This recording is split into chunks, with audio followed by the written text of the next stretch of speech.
旅行になかなか行けない時期でも旅のことを考えてワクワクしたいですよね。ということで今回はトラベルプランナーノートを作ってみることにしました。きっかけはちょっとした悩みからでした。毎回旅行へ行く前に SNS でおしゃれなスポットを見つけたり、友達からあそこのレストランおすすめだよって教えてもらったりして、その場ではスマホに保存するんですけど、いざ旅行に行くと現地であれ、あの情報どこに保存したっけって迷子になったり、あとはそもそも保存していたこと自体を忘れていて、帰ってきてからと思い出すという残念エピソードがあったんです。せっかく興味が湧いて保存した情報も必要な時にさっと確認できないともったいないですよね。それに頻繁に旅行へは行けなくても、お家で次どこ行こうかなって計画を立てる時間そのものがすごく楽しいリフレッシュになると思うんです。ということで今回は旅行に行く前の計画用として使うトラベルプランナーノートを自己流で用意してみましたのでご紹介していきます。ちなみに私は絵心ゼロ、美的センスなし、そして手帳初心者ですのでよろしくお願いします。今回トラベルプランナー用にロルバーンの3月始まりダイアリーを購入しました。今年の3月から翌年の4月まで使えるので、年末年始や春休みに旅行する方にぴったりです。L サイズと迷ったのですが、今回は旅行先に持っていく可能性も考えて小さめの M サイズを選びました。ロルバーンは日頃から普通の方眼ノートは使っていたのですが、ダイアリーは今回初めて購入して早速ワクワクしております。開くと2026年から2027年の年間カレンダー、そして3月から翌年8月までのイヤープランナー、次にマンスリーのカレンダーが続き、その後5ミリ方眼のノートのページがたっぷりあります。最後は黄色い厚紙に挟まれたクリアポケットが5つついています。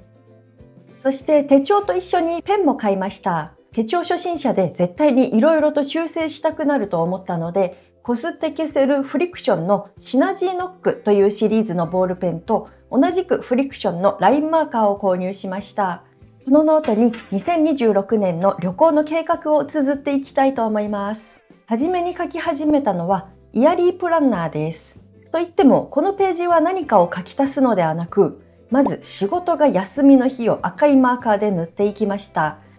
これをすると一目で旅行に行けそうな連休をチェックできるようになります。イヤリープランナーに色を塗り終えたら、次はマンスリーカレンダーに予定を書き込んでいきます。すでに決まっている旅行の予定はもちろん、旅行以外のイベントも書き込んでいきます。子どもの学校のイベントや歯医者の予約など書き込んでおけば、旅行の出発日や帰宅日を決めるのに役立ちます。そしてマンスリーカレンダーのページには、下の部分と右側にちょっとしたフリースペースがあります。私はここにその月のうちにもしくは旅行出発前に済ませておきたいことを簡単なトゥードゥーリストのようにして書き足しています。このページにトゥードゥを書いておくと自分のスケジュールを確認しながら予定を組み込んでいけます。ちょうど旅行出発前にまつげパーマやペディキュアをしておきたいので書いておきました。マンスリーカレンダーもある程度書き込んだら、次はいよいよフリースペースに移ります。まずは前のページの方にここ1年のうちに行きたいと思っている場所をいくつかリストアップしました。フライト時間はどのくらいかなど調べたこともメモしておきます。旅行ってなんとなく行きたいなと思っているだけではなかなか実現しないんですよね。よく夢とか目標を叶えるために言葉や文字にして書き出すと良いと聞きますが、旅行も行きたい場所をノートに書き出すと現実になる日が近づいてくる気がします。そして私はすでに先の旅の予定があるので、早速その旅行の計画をこのノートに書いていきます。まずはフライト情報、滞在先情報をメモしておきました。そして次のページに旅行先でやりたいことや行きたい場所を書いていきます。ちなみに今回の旅行先ですが、台湾へ行ってきます。家族が台湾にいるので、がっつり観光っていうよりは、親族や友人を訪ねながら過ごすのがメインになりそうで、特別行きたい場所はそんなにないんです。でも去年台北市内に新しい鉄道博物館ができたらしいので、タイミングが合えば息子を連れて行ってみようかなと考えています。行きたい場所ややりたいことをノートに綴るのは定番ですが、実は旅行好きとしては他にももう一つ書いておきたいことがありまして、それが自分だけの旅のテーマになります。これ、誰と旅行に行くとしても、まずは自分自身がその旅でどんな風に過ごしたいかを一度書き出してみます。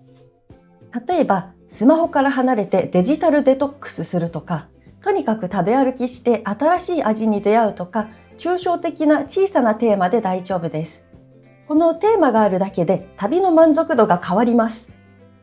子供に振り回されがちな子連れ旅も自分なりのテーマがあれば、こなすだけの旅にはなりません。自分主体の旅ができて、終わった時の充実感がぐっと高まると思います。そして美食の街へ行くときは絶対に外せない食べたいものリストも作っていきます。台湾ってとにかく食べたいものが多すぎて迷ってしまいます。なので思いつくままに漏れがないように全部書き出します。いつも別の誘惑でお腹いっぱいになって本命を食べ逃してしまうので、しっかりリスト化していきます。今回は夫のお母さんからスープがすごく美味しいと教えてもらったレストランにぜひ挑戦してみたいと思っています。ということで、食べたいものリストのページはちょっと多めにスペースを確保しておきます。あとは現地で買いたいお土産リストです。もちろん旅先でその時の第六感を頼りにお買い物するのも楽しいんですけど、あらかじめこれは絶対と分かっているものは忘れずにメモしておくようにしています。今回私が狙っているのは火鍋の素とからすみ、それから現地の薬局で売っているお茶味のプロテインも気になっているので忘れずに買って帰りたいと思います。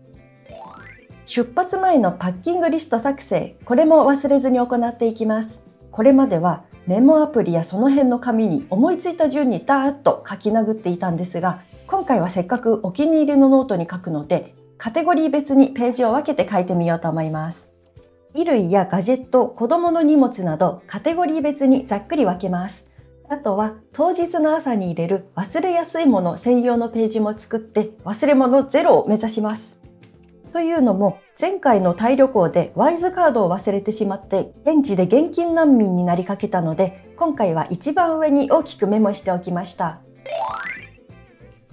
こんな感じでまずはざっくりとトラベルプランナーノートを作ってみました。このノートをカフェへ持って行ってコーヒーでも飲みながらゆっくり旅の計画を立てられたら楽しいだろうなと妄想しています。あとは時間ができたら旅行に行く前に書くプランナーノートの他にも、すでに行ってきた旅行を記録する旅の思い出ノートも作ってみたいなと考えています。何かアップデートがありましたら、また別の動画でお付き合いいただけると嬉しいです。皆さんの中でも日頃から旅ノートを作られている方がいましたら、どんなことをノートに書いているのかコメントで教えてください。このチャンネルでは、限られた休みで子連れ旅を楽しむ私が、旅にまつわる情報やパッキングのコツを発信しています。今日の動画が次の旅行の準備に使えそうだなと思っていただけたら、グッドボタン、チャンネル登録よろしくお願いします。今日もご視聴ありがとうございました。まったねー。